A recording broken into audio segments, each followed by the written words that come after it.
Hello friend, જય દ્વારકાધીશ, રાધે રાધે। આજે આપણે બનાવશું લીલી મેથીના ભજીયા। તેના માટે મેં અહીંયા ચણાનો લોટ ચાળીને લઈ લીધો છે અને અહીંયા મેથી ઉમેરી દઈશું। મેથી મેં ધોઈને અને સાફ કરી અને ઝીણી ઝીણી સુધારી લીધી છે।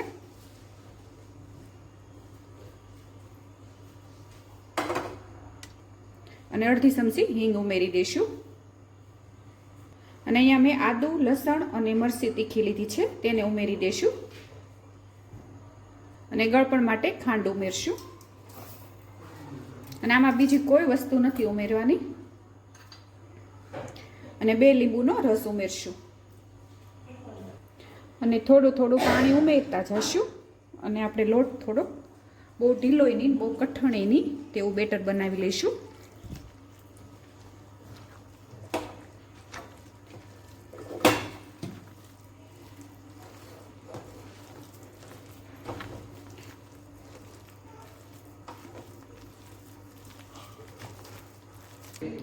અને હવે થોડોક સોડા ખાર ઉમેરી દઈશું। અહીંયા તમે ઈનો પણ ઉમેરી શકો।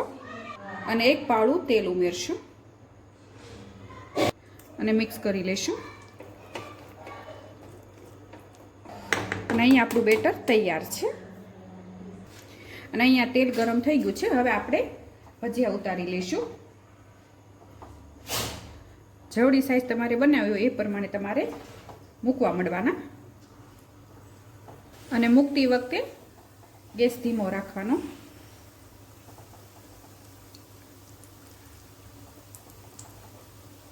અત્યારે શિયાળો છે એટલે મેં ફૂલ મેથી ઉમેરીને બનાવ્યા છે।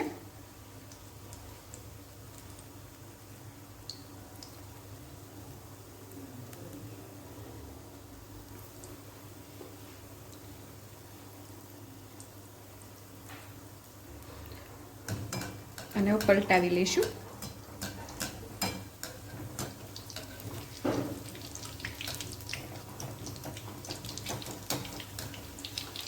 ભજીયા કે ગોટા ગમે બનાવો તો તમારે ખાંડ અને લીંબુ વધારે ઉમેરવાનું અને તીખી જે મરચી આવે છે તે ઉમેરવાની, એટલે અસલ બહાર જેવા બનશે। અને બીજી કોઈ વસ્તુ આમાં નથી ઉમેરવાની।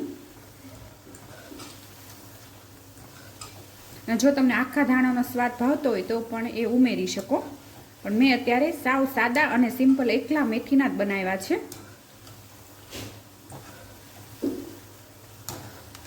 અને આવી રીતે તળી લેવાના છે, એકદમ વ્હાઈટ રહે ને તેવી રીતે। અહીંયા તમે જોઈ શકો છો સરસ તળાઈ ગયા છે।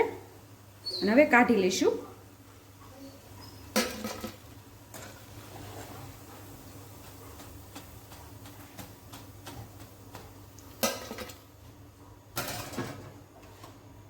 અને તેવી જ રીતે આપણે બીજો બેઝ પણ તળી લઈશું।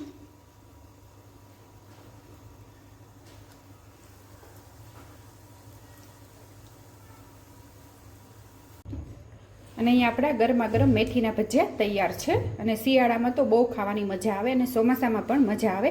અત્યારે શિયાળો શરૂ છે એટલે મેથી સરસ લીલી મળે છે। અને તમે જોઈ શકો છો એકદમ પોછા રૂ જેવા ને અંદરથી પણ એકદમ જાળીદાર બન્યા છે।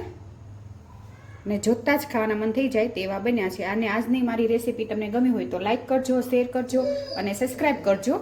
અને હું ફરીથી મળીશ એક નવી જ રેસીપી સાથે। ત્યાં સુધી જય દ્વારકાધીશ।